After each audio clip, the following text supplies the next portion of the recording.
이제 올 마지막 주일 우리 기독교 대한성결교회 이제 그 기념주일, 그 생일 주일입니다. 이제 올 마지막 날에 서울 무교동 일대에서 예수님은 하나님의 아들이십니다. 예수님은 구세주 그리스도이십니다. 이 말씀을 1905년부터 출발해서 지금 한 112년 이렇게 됐다 볼 수 있습니다. 이제 장로교, 감리교가 1885년에 아펜셀러 감리교 선교사님, 또 언더우드 장로교 선교사님이 이렇게 귀호하셔서 4, 5월 부활절도 말씀을 전한 걸 보게 되면 한 20년 뒤에 성결교회 이 복음이 좀 전해지기 시작했습니다. 처음부터 외국인, 예를 들면 미국의 성결교단의 선교사가 오셔서 말씀을 전하신 게 아니고요, 1800년대 후반, 80년 전후로 해서 무대 목사님도 사역을 하시고 미국에 크게 복음이 충만하게 붕어 역사 일어났습니다. 사람들이 말씀대로 살고자 목표를 정하고 또 이 많은 또 사람들이 예수 믿게 되고 큰 성장의 열매가 참 나타났습니다. 그래서 이 소식 들은 대로 이 동양 쪽에는 아직도 복음이 그렇게 많이 전해지지 않았더라. 그래서 동양의 복음을 전하자. 그래서 동양 선교회가 조직이 되었습니다. 그게 이제 중요한 인물은 일본인 나카다 주지 목사님이셨습니다. 주로 이제 평신들로도 많이 참여하셨는데 이 감리교 계통에 이제 복음을 들었던 분들이 주로 많았다고 볼 수가 있습니다. 그래서 일본에 와서 동경 이 성사학원을 이렇게 세우고 성경을 가르쳤는데, 여기에 이제 우리나라 사람이 가서 배웠는데 두 분이 들어와서 이 성결의 복음을 전하기를 시작해서 그때부터 이제 우리가 출발점을 잡는데, 처음에는 교회로 출발한 게 아닙니다. 이 복음 전도관으로 출발해서 예수를 믿고 이제 주님을 영접하고 그랬을 때 혹시 어디 사시냐고 그러면 서대문 쪽에서 그렇습니까? 그러면 그게 애옥에 그 아현동 있는 그쪽에 감리교회가 있습니다. 그리 가시죠. 어디에 사시죠? 이 동대문 가는 종로 오가통 그쪽에 살 수 있습니다. 그렇습니까? 그게 보면 장로교 연동교회에 있으니까 그리로 가세요. 선생님 어디에 사시죠? 이 가까운 데 삽니다. 그러세요. 이 장로교 가까운 데 여기에 안동교회로 이래 가시도록 하시죠. 이렇게 해서 다 이렇게 이제 교회로 보내는 겁니다. 그래도 이제 안 가는 사람이 있는 겁니다. 여기가 좋습니다. 여기서 말씀 배울래요. 그러니까 자연스럽게 교회의 이 모습을 갖추게 된 겁니다. 처음에는 전도해서 어디든지 다 보내는, 그러지 않습니까? 우리가 저 천안에 있는 분 또 위에 기도하고 그분이 예수 믿겠다고 작정했을 때 여기까지 오기는 어렵잖아요. 그죠? 가나면 성결교회로 가시라 하기도 하는데 가까운 교회로 가세요. 우리가 이렇게 안내할 때 많은데 그렇게 출발했는데, 이 중요한 건 이제 이 두 가지가 처음부터 참 목적이었어요. 우리가 잡니다. 불신자에게 중생의 복음을, 예수 믿으면 구원받습니다. 이 구원의 복음을 전하는 겁니다. 안 믿는 사람은 구원받지 못했으니까. 그 다음에 또 하나 중요한 것이 우리가 잡니다. 신자에게 성결의 복음을, 이 부분을 강조를 많이 한 거예요. 그래서 한 20년 복음 역사가 시작됐기 때문에 또 여기 뭘 하는 데인가, 이 모기동 쪽에 북도 치고 나팔 불고 하는데 사람도 모여들었습니다. 신자들도 많이 모여들었다는 거예요. 초기에 장로교, 감리교 신자들이 이제 교회가 형성될 때 오셔서 일꾼 되신 분이 참 많으셔요. 그래서 우리 그동안 듣지 못했던 좀 더 이 세밀한 복음을 듣는구나. 왜냐하면 우리 성경에 예수님께서 내가 생명을 주러 왔다, 더 풍성하게 하러 왔다, 이 말씀하시잖아요. 그러지 않습니까? 그러니까 응에 태어나는 것뿐만 아니라 잘 자라야 되거든요. 저 때 맞춰서 때가 되면 우리가 또 사명을 가지고 결혼도 해야 되고, 사명을 가지고 결혼을 해야 되고, 저는 그런 마음이었어요. 하나님 어떻게 하든 장가가게 해주세요. 그 기도 제가 많이 드렸습니다. 그래서 용케 은혜 가운데 제가 장가를 갔습니다. 이제 이 사명이 없으면 갈 마음이 별로 없는 겁니다. 기도도 안 하고. 성경적으로 제 말이 틀리지 않았을 겁니다. 그래서 이제 그렇게 이제 쭉 살아가서 아이도 낳고 이렇게 또 부모님도 섬기고 어른이 돼야 되잖아요. 그러지 않습니까? 그런데 이제 고린도 교회처럼 세월이 지나서 뭔가 좀 좋고 재밌는 이야기 많이 하고 싶은데 이 어린애라서 안 된다 그러잖아요. 아직까지 이 젖만 먹으니 어떻게 하면 좋겠냐고 말이지. 그러는 거예요. 그죠? 그 뭐 좀 이렇게 뭐 갈비도 좀 먹여주고 싶고 또 뭐 예를 매운 또 낙지도 먹이고 싶은데 그 100일짜리한테 너 낙지를 알아 모르잖아요. 무슨 소리 하는 거냐 그럴 거 아니에요. 그러지 않습니까? 이것저것 말이에요. 그죠? 곤드레밥도 먹어보기도 해야 되는데 전혀 뭘 모르니까 좀 더 뭐 뭔가 멋진 이야기를 좋은 이야기를 하고 싶어도 모른다는 거예요. 그래서 애가 타잖아요. 근데 성경은 우리 계속 보면 말씀이 많잖아요. 말씀을 주셔서 예수님의 장성한 분량까지, 예수님이 교회 우리 모든 몸의 머리이신데 이분을 닮아가야 된다는 거죠. 그래서 이 성결의 복음 강조를 많이 해서 이미 예수 믿는 신자들도 와서 복음을 들으면서 여기 그냥 머물러면 좋겠다. 그래서 처음 예수 믿는 사람들 또 다른 교회 다니다가 계속 찾아오면서 교회의 모습으로 형성돼서 지금까지 이제 오게 된 거죠. 1905년들 전후에서 침례교 구세군들이 비슷한 때에 이제 복음을 전하기 시작했습니다. 저는 이제 말씀을 드린 것처럼 어릴 때는 가봤던 곳이 장로교고 세례받은 곳도 이제 장로교인데 이제 뭐 아내 만나 전도하면서 성결교회 와서 이제 성결 집사도 되고 목회자도 이제 되었어요. 저는 참 감사해요. 정말 성결교회 신자가 되고 또 목회가 된 게 참 감사합니다. 왜냐하면 성경적으로 당연히 가르쳐야 하는 일인데 우리가 구원받을 뿐만 아니라 주님을 닮아가야 되는 이 말씀을 예수님 말씀을 많이 하시잖아요.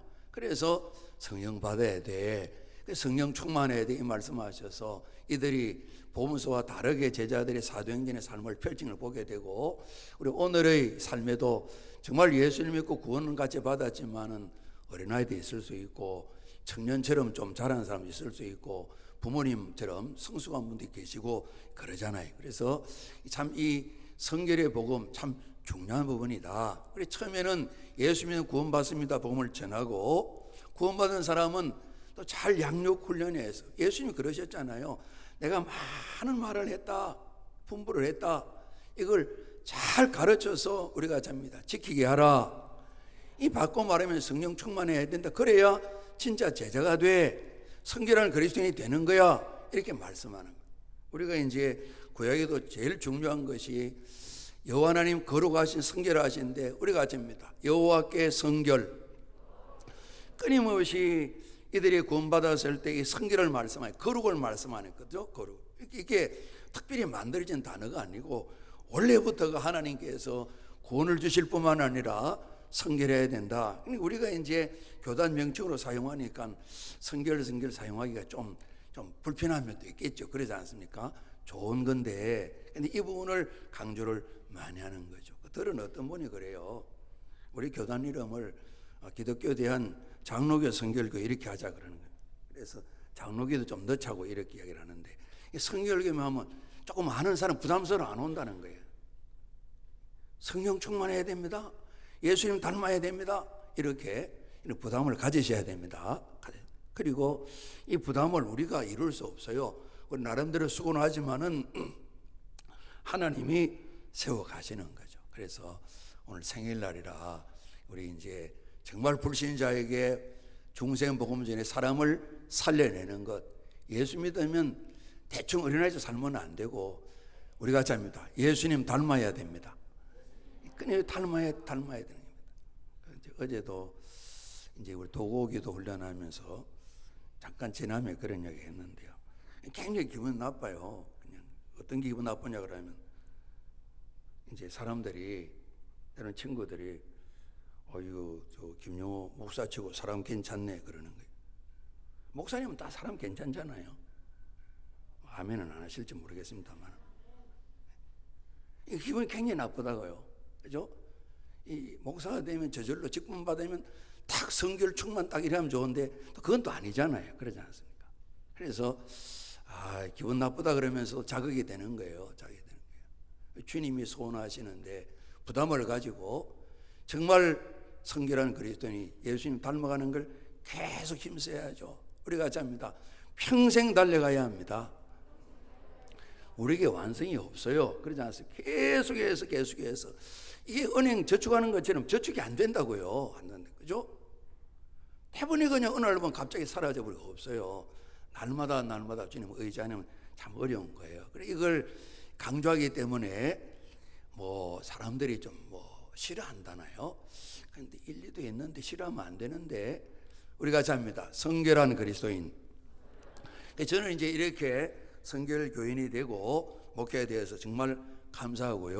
또 같이 이번에도 지역장로님 다녀왔는데 이제 우리 역사를 모르니까 모르는 분도 많이 계세요. 그래서 자기들은 집안 전체가 좀 크니까 괜히 또 우리들 만나면 뭐 이렇게 또 뭐 힘주고 이런 사람들이 있어요. 지역장로 별로 없지만 만나보면 그런 분이 좀 계시고 그래요. 제가 속으로 좀 웃긴다 그래 말하지만은 이제 그러잖아요. 참 정말 귀한 일들을 선배님들이 닦아놓으시고 출발하신 거죠. 이런 일들을 위해서 정말 저희들이 성결교회 신자 되면 지난 주일날 한사랑교회 이제 설립 10주년이고 또 임직 기도했었는데 하늘의 교회 원로 장로님이신데 그분이 이제 축사도 하시고 그러시는데요. 이분이 이제 그러시더라고요. 새벽기도 말씀드렸어요. 이제 그전에도 그러셨겠지만은 장로님 장리 딱 받으면서 공예배를 한 번도 30년 넘게 안 빠지셨다는 거예요. 새벽기도도 한 번도 안 빠지셨다는 거예요. 그죠? 마음을 목적으로 삼는다고 그래 목표를 삼지만 그래 안 되잖아요. 몸이 아플 수도 있고 빨 수 있는데 한 번도 그러니까 특별한 은총을 받은 분이다 그런 생각이 저는 참 들더라고요. 그리고 주일 낮 예배, 찬양 예배, 그리고 수요 예배, 그리고 이제 금요 기도에 철야 기도할 때 한 번도 빠진 일이 없으시다는 거죠. 우리가 자문합니다. 성실하신 장로님. 우리가 이제 올 주제가 좀 성실이었는데 많이 다루지는 못했어요. 제일 성실이 주된 것은 예배 참여를 잘하는 겁니다. 그 장로님처럼 모든 집회, 교회 집회는 내가 빠질 수가 없어. 내가 이 일에 본이 되어야 돼. 계속 하신다는 거예요. 그래서 오늘 가정예배, 찬양지 없이 가정예배 드리는데 이 가족예배 좀 꼭 좀 드려보세요. 예. 가족예배 드려가지고 뭐 손해날 거 아무것도 없잖아요. 그렇지 않습니까? 예. 이거 방송에 이거 녹음 안 되면 좋은데. 예. 이제 우리 같이 한번 합니다. 나눌수록 풍성합니다. 오늘 그런 주제인데 혹 안 모이시더라도 한번 이거 읽어보시길 바랍니다. 그래서 가족 예배를 꼭 드리시는 성실함을 갖는 게 성결교회 신자다. 이제 이 말씀을 드리려고 그러는 거예요. 오늘 성경 속에 이제 나사로가 죽었고요. 무덤 속에 들어갔는데 무덤에서 나오는 장면 우리가 읽어봤습니다. 우리가 살아가는 동안에 문제가 많이 있죠. 어려움이 많이 있죠. 그래서 우리가 참 예수님이 기쁜 소식 보험이시다. 이분이 죽으시고 부활하셔서 인생의 모든 문제를 해결해 주시는 해답이시다. 그래서 기쁜 소식이다. 이렇게 말씀을 우리가 하는 거예요. 그죠? 예. 우리가 자문합니다. 인생의 모든 문제를 해결하신 해답이 되시는 예수 그리스도의 십자가의 승리. 그렇게 이제 우리가 또 표현할 수도 있고요. 그래서 예수님이 해답이신 거예요. 그래서 이것을 우리가 경험해야 또 전할 수 있죠. 맛을 봐야 좀 이야기할 수가 있잖아요. 그러지 않습니까? 지식적으로 전할 수 있지만 좀 한계가 있겠죠. 요한복음에 특별히 인생이 살아가며 겪을 수 있는 좀 큰 문제를 같아요. 이런 내용이 좀 나와 있어요. 나와 있고 이것을 해결하시는 주님의 또 행하신 일. 그래서 우리가 짭니다. 표적을 기록하고 계세요. 많은데 한 7가지 정리해서 기록했다. 사도 요한께서 성령의 가르침을 따라 그렇게 말씀하고 계세요.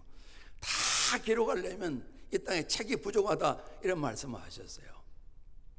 우리 2장에 보면 결혼식 집인데 우리 풍습이 다르겠지만은 잔치집에 포도주가 떨어져서 손님은 막 몰려오는데 뭐 음식도 내놓는데 다 같이 마셔야 될 이 참 축하해야 될 포도주가 없어진 거예요. 그래서 이 문제를 예수님 어머님, 예수님도 같이 이 집에 갔다가 이 해결되는 내용을 볼 수가 있어요. 정말 꼭 필요한데 당장이 떨어져 버렸어요. 준비한다고 했는데 없단 말이죠. 해결책도 없는 거예요. 큰 문제죠. 그리고 이제 4장에 보면 가버나움이라는 동네, 갈릴리 바다 주변인데 큰 도시입니다. 당시에 여기에 이제 왕의 신하가 그 지역을 다스리고 있는데 아들이 병이 들었는데 거의 죽게 됐다 그랬어요. 그러니까 이 부모님들은 그 심정을 알겠죠.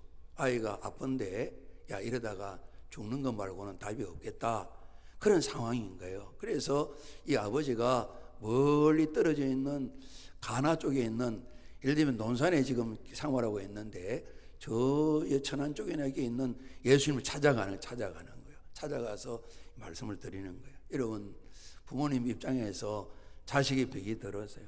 야 이러다가 내 앞서가겠구나.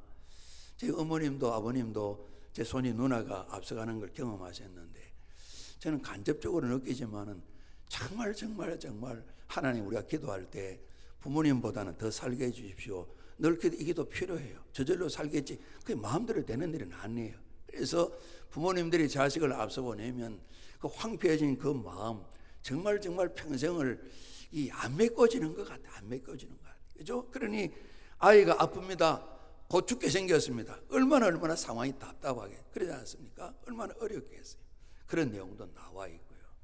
우리가 살면서 뭐 이런 일을 경험한 분도 계시고 막 그 문제 정도는 아니다 분도 계실 텐데요. 그리고 5장에 보면 38년 동안 병을 앓는 분이 계세요. 마음대로 걷지도 못하고 남이 안 도와주면 아무것도 하지 못하는, 정말 생활이 너무 어려운 38년 동안 병자로 사는 그런 정말 큰 문제를 가진 사람이 나와 있어요. 우리 그런 문제를 가진 저희 교회는 아마 계시진 않을 겁니다. 우리가 그래도 병들이 들면 참 당사자도 어렵고 가족들도 얼마나 힘드세요. 그리고 예수님 말씀 들으러 한 5천 명 모였는데 실제로 다 하면 더 많은 사람이겠죠. 그런데 시간이 지났는데 저녁 때가 가까워오는데 먹을 것이 없는 거예요. 종일 아침 먹고 왔겠지만 먹지를 못해 시장했는데 정말 해결책이 없어요.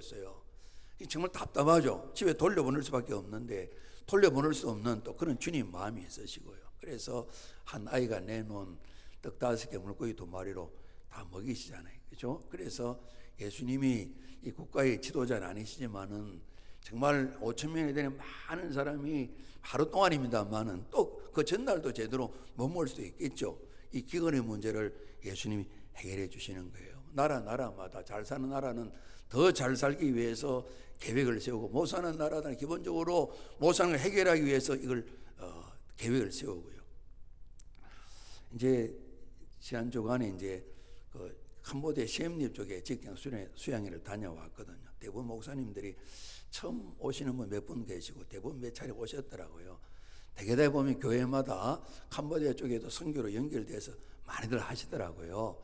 한 분은 또 시엠립 쪽에도 많이 하셔서 그분이 시엠립은 안방 같다고 그러더라고요. 늘 교회가 후원을 많이 하고 또 성도들이 와서 다녀가고 그러신다고 그럽니다. 그런데 정말 참 대한민국에 태어난 게 감사하다 그런 생각이 들고요. 할아버지 할머니 고향이 함경도가 아니라서 그곳에서 태어났으면 얼마나 나도 탈북하느라 고생했을 텐데 그런 마음이 들기도 하고요. 너무너무 참 안 되었고요. 정말 감사하고요. 그죠? 그리고 특별히 우리나라는 그래도 예수 믿기가 훨씬 좋잖아요. 그죠? 전도하는 사람도 많이 계시고 예배당도 많고 신자도 많이 있고 숨겨놓고 말을 안 해서 그렇지. 그래도 예배당도 많고 그러지 않습니까? 그곳에는 보이지 않으니까요. 어쩌다가 그 조상 때부터 우상을 섬기고 힌두교를 섬기다가 지금 불교를 섬기고 있는데 저렇게 잘 살기를 원하지만 저렇게 살까? 그들이 또 그렇게 많이 걱정은 안 한대요. 행복지수는 높다 그래요. 그래도 우리가 볼 때는 딱하게 이럴 때가 참 없더라고요. 이전에 고모가 된 장로님께서 저보고 자주 그런 말씀하셨어요. 영호야, 이 가난은 나라도 못 건진단다. 구제를 못한단다. 돈 많이 안 드는 대학 가도록 해라. 이렇게 그렇게 말씀하시는 거예요. 그렇죠? 정말 이 가난 해결은 참 어렵습니다. 너무너무 어렵습니다. 그래서 국가마다 가난을 뛰어넘으면 우리가 없어서가 어려운 게 아니잖아요. 남들보다 좀 더 못 가지기 때문에 어려움이 있잖아요. 더 마음껏 사용해야 되겠는데 먹지 못해서 어려운 게 아니잖아. 그러지 않습니까? 이제 이런 어려움들 말이에요. 국가적으로 경제 문제가 잘 사는 나라 못 사는 나라 다 문제인데 이런 문제 생긴 거예요. 그리고 제자들이 배를 타고 이 갈릴리 바다를 건너는데 큰 바람이 불었어요. 바람 불면 파도 일잖아요. 그러지 않습니까? 죽을 맛이죠. 그래서 이들이 염려하고 두려워하는데 아주 가야 될 그 정착지까지 잘 건너간 그런 내용. 이 바람, 파도 이 문제도 예수님이 해결한 볼 수가 있어요. 그리고 이제 9장에 가면 날 때부터 맹인인 이 아이가 사람이 나와요. 제법 어른이 되었어요. 그런데 사람들이 묻습니다. 우리나 그쪽이나 생각이 비슷한가 봐요. 이 팔자가 왜 이래요?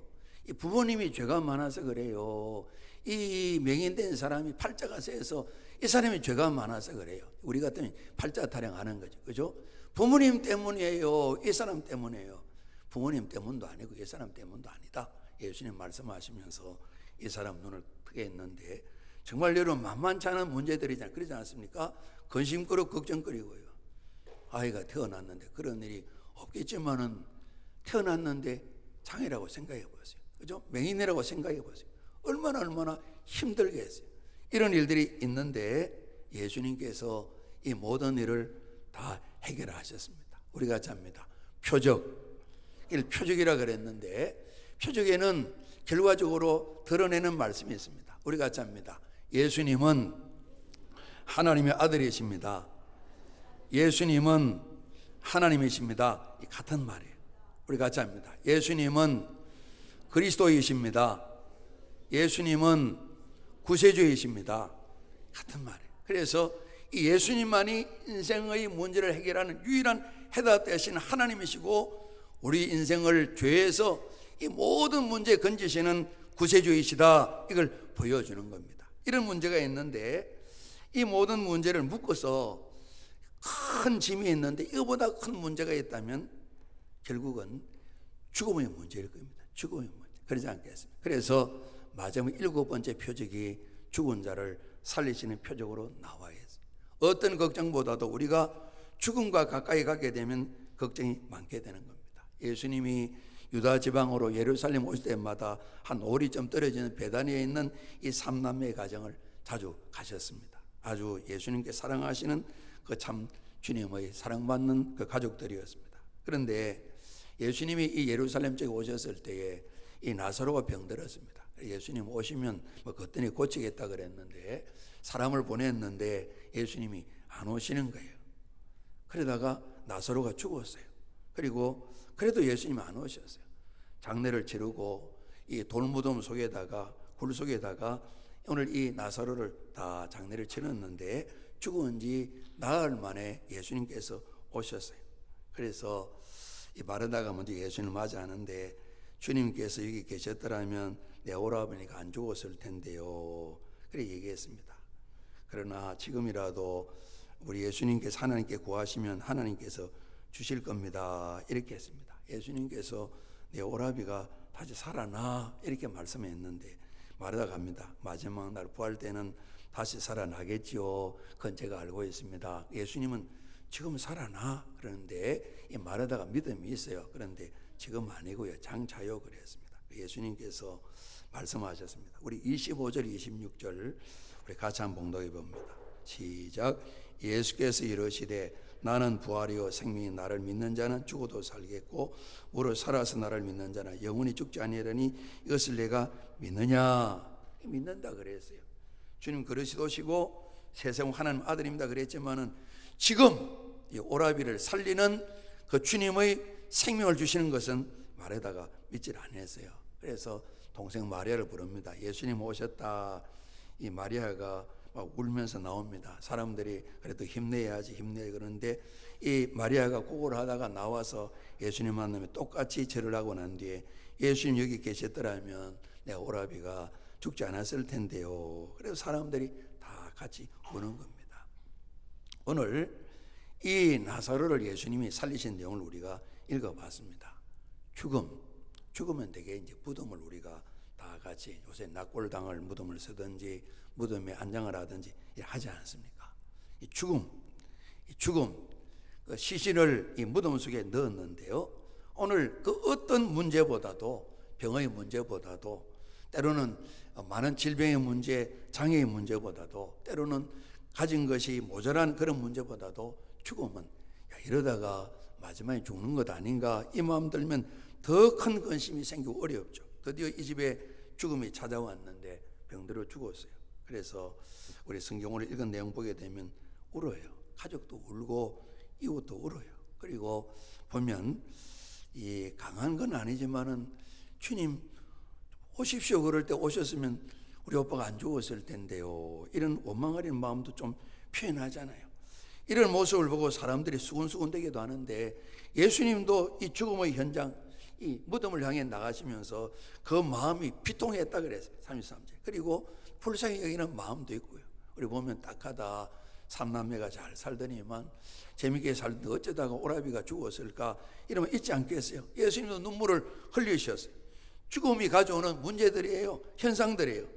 사람들이 눈도 뜨게 하고 뭐 그러더니만 왜 이 사람은 못 살렸을까, 뭐 이런 이야기도 수근수근하고 그러는 거예요. 다시 예수님께서 마음속으로 아주 비통하셨다, 여러 다양한 감정이 있었던 겁니다. 그래서 나사로가 죽어서 무덤에 장사를 지냈지요. 죽음, 무덤, 이 죽고 무덤에 갇힌다는 것은 참 슬픈 겁니다. 참 어려운 겁니다. 그리고 보기 좋은 것도 아닙니다. 흉한 것이기도 하고요. 장인 어른께서 현충원에 계신데 잠깐 다녀오지, 제가 거기 살아라 가면 살지 않습니다. 다 무덤들입니다. 시신을 묻은 데도 있고 유골을 이렇게 묻은 데도 그렇습니다. 아무리 깔끔해도 거기 사람이 살지 않습니다. 참 죽으면 두렵기도 합니다. 우리가 이야기할 때 왜 하필이면 좋은 일에 죽는 이야기를 해, 불길한 이야기를 해, 그런 이야기도 하지 않습니다. 불길한 겁니다. 다 싫어합니다. 때로는 이거 죽음, 이 문제가 형벌받는 것 아닌가, 이런 마음이 들기도 하는 겁니다. 예수님께서도 이 죽음의 문제를 가볍게 여기지 않으셨습니다. 겟세마네 동산 마지막 붙들려 가시고 이제는 곧 하루 뒤면 십자가에 죽으실 텐데, 예수님이 기도로 가셔서 이 제자들 보고, 이 12명 있는데 한 명은 벌써 도망쳤고 예수님 팔러 갔고요, 이 베드로, 야고보, 요한 보고 내 마음이 고민스럽다, 슬프다 얘기했습니다. 다시 한번 이야기합니다. 내 마음이 너무너무 고민이 되어서 죽게 이르렀다. 이렇게 죽을 지경이구나, 슬프다, 고민된다, 죽을 지경이다. 예수님도 죽음의 문제를 생각할 때 우리가 똑같은 마음이셨어요. 죽음은 만만치 않은 겁니다. 그래서 이 죽으면 또 무덤으로 들어가게 됩니다. 우리가 죽음의 형편을 생각하게 되면 죽는 자는 아무 일도 하지 않습니다. 아무 활동도 하지 않습니다. 아무것도 할 수도 없습니다. 죽으면 아무 감각도 없습니다. 우리가 육신이 죽은 시신도 생각해 볼 수가 있고, 영과 영이 죽어서 살아있지만은 정신도 있고 몸도 있지만은 죄와 허물로 죽었다는 그 말씀도 생각해 볼 수 있습니다. 감각이 없어서 더러운지 깨끗한지 좋은 건지 나쁜 건지 전혀 무감각한 것입니다. 뿐만 아니라 죽은 자와는 통화도 할 수가 없습니다. 마음을 열고 서로 교제도 못하는 겁니다. 죽은 자는 늘 홀로 갇혀 있는 것입니다. 생명이 없기 때문에. 그리고 오늘 여기 보면 나사로는 배로 가지고 온 수족을 다 통째로 다 이렇게 다 쌌습니다. 또 수건을 얼굴로 가리웠다 그랬습니다. 비슷하죠. 우리가 수의를 입고 또 삼배 같은 걸로 충칭칭 다 감아서 머리끝부터 발끝까지 전혀 보이는 곳이 없이 꽁꽁꽁 묶는 거 우리 다 아시잖아요. 그리고 관에다 우리는 넣죠. 유대인들은 그렇게 해서 굴에다 갖다 넣어 놓죠. 묶이고 매장되고 참 숨겨져 있는 이런 삶을 살게 됩니다. 이 죽음은 근심에 묶이게 만들고, 근심 속에 파묻히게 만들고, 불안 속에 묶이게 만들고, 이 여러 가지로 사람들 생각하면서 끊임없이 눈치를 보고 하는 이런 마음에 묶이기도 하고, 악한 습관에 묶이기도 하고, 술과 방탄에 다 빠져서 묶여서 헤어나지 못하기도 만들기도 하고, 주님보다 더 사랑하는 것 목표를 두고 아예 예수님이 보이지 않는 이런 무덤 속에 묶인 것 같은 이런 삶을 살기도 만들고, 죽음은 그렇게 우리의 삶을 어렵게 만드는 것이죠. 우리가 말씀드린 것처럼 깔끔하게 잘 정리된 고운 묘지의 무덤도 있고, 또 보면 손길이 가지 않은 그런 무덤도 있습니다. 이러나 저러나 잘 정리되었던 정리되지 않았던 무덤은 무덤입니다. 사람들은 별 관심을 두지 않습니다. 그리고 다 싫어합니다. 죽음이 그러합니다. 예수님께 가셔서 가자, 오빠가 살아난다 그랬는데 가자 그랬습니다. 이 마르다도 마리아도 잘 믿기지 않았습니다. 동네 사람들은 궁금했을 겁니다. 아마 가서 고갈래나 보다 하고 따라갑니다. 그런데 가셔가지고 야, 이 돌을 좀 옮겨 놓으라 그랬더니만 마르다가 그럽니다.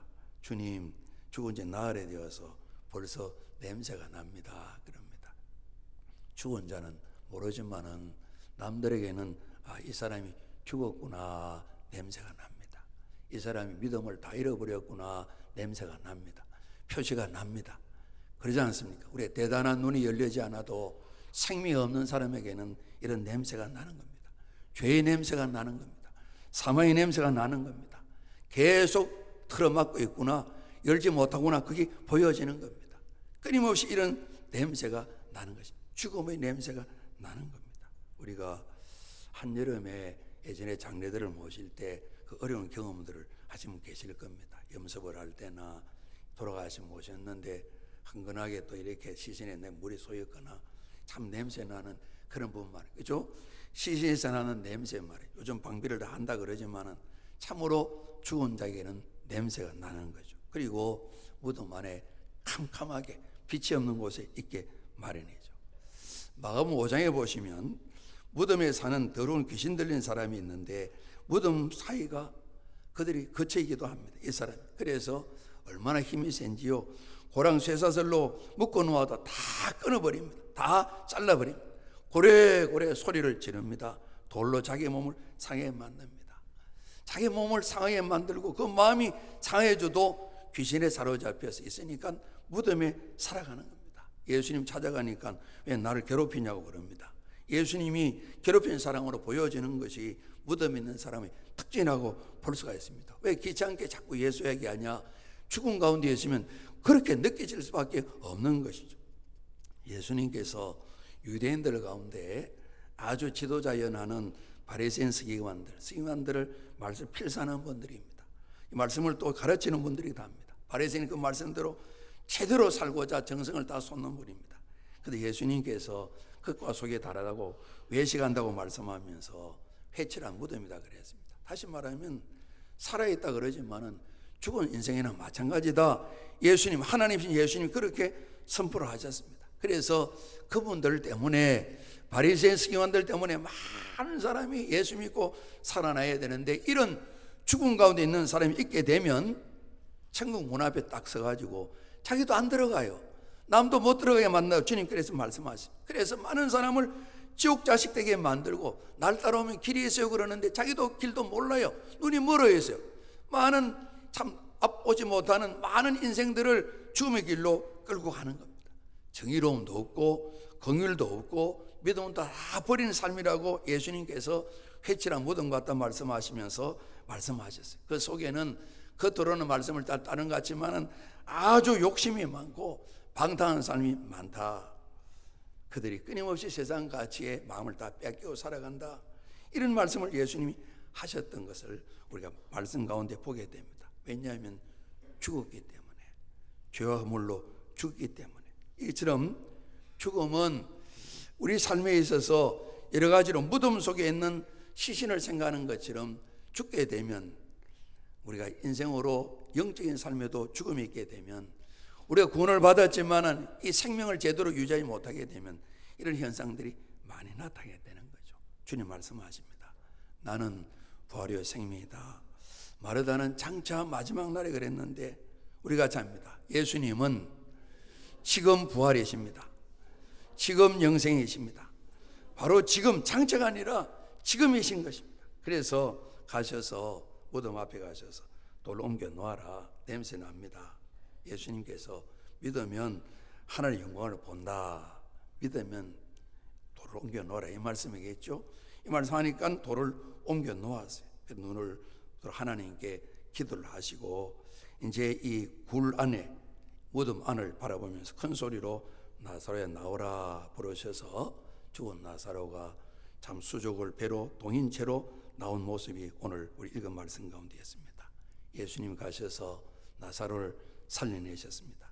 장차가 아니라 지금 바로 죽은 지 나흘 되어서 모든 사람이 절대 살 수가 없다 이렇게 생각하는 그 시간에 예수님이 가셔서 나사로를 살려냈습니다. 때론 여러분, 이 마르다와 마리아가 예수님 빨리 오세요, 오라비가 죽게 되었습니다. 그런데 예수님이 한 이틀을 더 지체하고 안 가셨다 그랬습니다. 장례 끝나고 하셨습니다. 때는 우리가 다른 교훈입니다만은 예수님은 항상 예수님 계획대로 하시는 겁니다. 그렇죠? 예수님 정한 시간대로 하시는 겁니다. 조금 기다리시면 됩니다. 조금만 더 기다리시면 됩니다.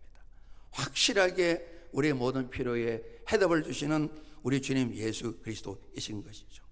오늘 주님께서 가셨습니다. 우리가 아는 것처럼 오늘 이 이야기는 나사로를 살리신 이야기이지만 바로 곧 이어서 예수님이 죽으시고 수족이 다 수위로 덮으시고 세마포로 덮으시고 무덤 속에 갇히시고 그러나 죽은 지 3일 만에 다시 살아나실 것을 미리 보여주시는, 제자들에게 말씀하시는, 믿으면 그 영광을 보리라 말씀하셨는데 나사로만 살리셔서 이 가족을 위로하시는 말씀이라기보다도 더 넓게 예수 믿게 되면 하나님 사랑 가운데 영생을 얻는 것을 말씀해 주시어서 예수님은 결단코 죽음과 무덤에 가둘 수가 없고 갇힐 수 없는 분이시고 죽음은 결단코 하나님의 사람들에게 종착역이 아닌 것을 주님께서 지금 가르치고 계신 것입니다. 믿으면 영광을 본다고 말씀했습니다. 앞서도 하나님께서 영광 받으신 이를 위해서 오늘 나사로 죽었다 말씀하시는데 예수님이 부활하시고 성전하시고 하늘 우편에 올라가시잖아요. 영광된 자리로 다시 가시잖아요. 예수님이 오늘 이 마르다 이야기를 합니다. 내 말을 듣고 믿으면 하나님 영광을 본다 그랬습니다. 앞서 그런 말씀 하셨죠. 요한복음 5장에 누구든지 내가 아멘 아멘 진실로 이야기를 하는데 내 말을 듣고 또 나 예수를 보내신 하나님 아버지를 믿는 자는 우리가 같이 합니다. 영생을 얻었고 영생을 얻을 것이가 아니라 얻었고 심판이 되지 않는다. 우리가 같이 합니다. 사망에서 생명으로 옮겼느니라 이 말씀을 주셨잖아요. 많이 가르쳤잖아요. 많이 보았거든요. 그런데 죽음의 문제에 딱 무덤 앞에 봉착하니까 그 믿음을 갖는 게 쉽지 않았습니다. 예수님 가셔서 돌을 옮겨 놓아라 말씀하셨습니다. 믿으면 하나님 영광을 본다 그랬습니다. 그들이 이 말씀을 듣고 돌을 옮겨 놓았습니다. 그리고 예수님께서 나사로를 살려내셨습니다. 오늘 예수님께서 나사로를 살려내셨습니다만은 한 가지 그들에게 당부하신 말씀이 있습니다. 우리가 같이 합니다. 돌을 옮겨 놓으라. 돌을 옮겨 놓으라. 마르다 그럽니다. 예수님 죽은 지 4일입니다. 냄새납니다. 저 돌 옮기기 싫습니다. 제 문을 열기 싫습니다. 저는 끝까지 비밀을 유지할 거예요. 우리 예수님을 믿으신다면 돌을 옮겨 놓으셔야 됩니다. 그건 우리가 할 일입니다. 할 수만 있다면 성도의 만남, 교제에서 우리 마음을 열어놓으면 훨씬 더 효과가 있습니다. 그게 어려우시면 주님 앞에 쏟아 놓으세요. 냄새 나는 것 보여주셔야 됩니다. 다 드러내셔야 됩니다. 우리가 사는 동안 우리 훈련할 때 그런 얘기 자주 안 샀습니까? 가면이 많습니다. 가면이 굉장히 많습니다. 우리나라는 특별히 척체 이 가면을 어릴 때부터 안 가르쳐도 다 잘 배운 가면입니다. 가면이 굉장히 많습니다. 이 가면을 벗으라 이런 뜻도 마찬가지입니다. 돌을 옮겨 놓으라. 이것이 우리가 할 일인 것입니다. 그러면 주님 말씀하십니다. 주님께서 해답되셔서 나사로야 나와라. 김영호 너 무덤 속에 있지 말고 나와. 이렇게 말씀하시는 것입니다. 여러분 우리가 예수를 구주로 믿는다 그랬는데 믿으면 하나님의 영광을 본다 그랬습니다. 믿으셔야 행복해집니다. 믿음을 가지셔야 감사가 있을 수 있습니다. 오늘 죽음에서 살아난 경험이 있으셔야 우리가 예수님을 이런 맛이라고 할 수가 있는 것입니다. 여러분 돌을 옮겨 놓는 일이 참 어렵습니다. 같이 기도하시면서 우리 마음의 문을 열고 내 속에 냄새가 나지만 보여주는 것이 싫은데 참 어렵잖아요. 여러분 아들 딸들 어려운 문제 마음을 열고 보이고 싶습니까? 배우자의 문제를 보여주고 싶습니까? 냄새 나는데? 그러지 않습니다. 문을 열지 않는 거예요. 끊임없이 주님께 찾아오셨지만은 계속해서 무덤은 진행되고 있는 것입니다. 여러분, 우리 주님께서 우리 오늘 예배드리는 저희들에게 정말 믿으면 영광을 본다고 말씀하시는데 예수님 말씀하십니다. 돌로 옮겨 놔라 말씀하시는데 이 일을 잘 감당해서 오늘 주님께서 우리를 향해 부르시는데요. 우리 각자에게 우리 속으로 제 같으면 영어야 이렇게 한번 불러보시죠. 하나 둘 셋. 소리 나면 안 되는데 소리 나는 속으로 그랬잖아요. 속으로 한 번 더 합니다. 하나 둘 셋. 예, 좀 따뜻한 마음으로 이렇게 한 번 더 불러 시작. 같이 한번 해봅니다. 무덤에서 나와라. 예수님이 이제 목소리가 그래서 큰지는 모르겠어요. 우리 한 번 더 합니다. 무덤에서 나와라. 우리가 문을 열면 예수님 말씀하시고 예수님이 그 일은 죽은 자를 살리는 것은 예수님 하시는 일이에요. 이렇게 하시는 거예요. 우리 한 번 더 속으로 자기 이름 불러봅니다. 누구야? 하나 둘 셋. 너무는 잘 안 되니까 우리 같이 한번 합니다. 무덤에서 나오라. 죽음과 무덤이 우리와 상관없이 예수님 안에서 풍성함을 누리는 저와 논산교회 온 가족 되시기를 주님 이름으로 축복합니다. 우리 기도하시겠습니다. 아버지 하나님, 오늘도 예수님 믿고 구원받아 하나님께 예배드리게 하심을 감사합니다.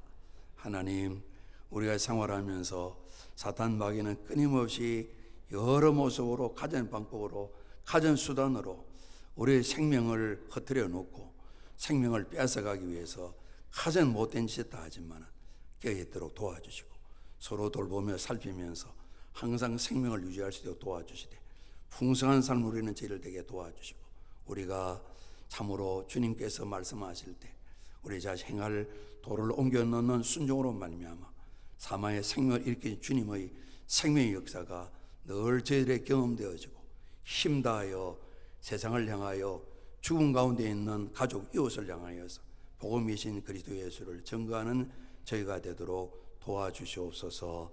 예수님 이름으로 감사하며 기도드리옵나이다. 아멘.